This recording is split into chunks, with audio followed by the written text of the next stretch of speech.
Today was the first day after many days of being here. I've frankly lost count, Wolf, that we were able to get outside. The winds weren't blowing so hard, although they were still blowing pretty hard, that we could try to get around some of this island. Many of the roads are still underwater.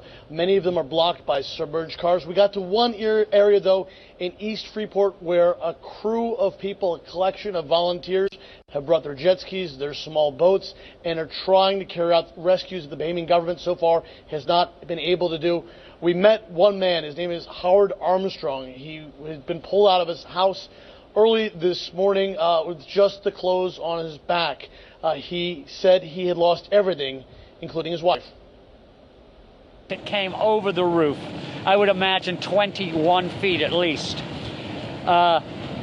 We were doing all right until the water kept coming up and all the appliances were going around the house like a washing machine. That's probably I got hit with something in there.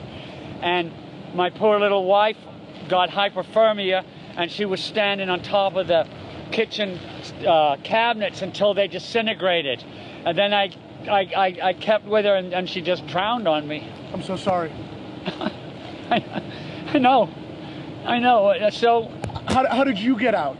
I got out. I had a big boat anchored in there. I'm a crab fisherman, and I have a 40-footer on a mooring, which stayed there. So I didn't even think it was there. So I had got out of the house after my wife drowned, and because you couldn't be in there anymore. And I had no tools to chop a hole in the roof, in the ceiling. So I swam. I saw my boat was still there, and I swam. I took a chance and swam out to it.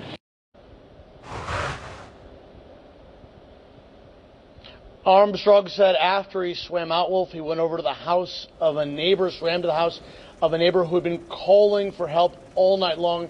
He said when he looked in the window, he saw her dead body as well. We left Armstrong today. He was waiting to see if his wife's body would be recovered today. Rescuers said, though, their first priority, though, is bringing back the living, rescuing the living. They've rescued dozens so far today. There's believed to be still hundreds of people out there waiting to be rescued.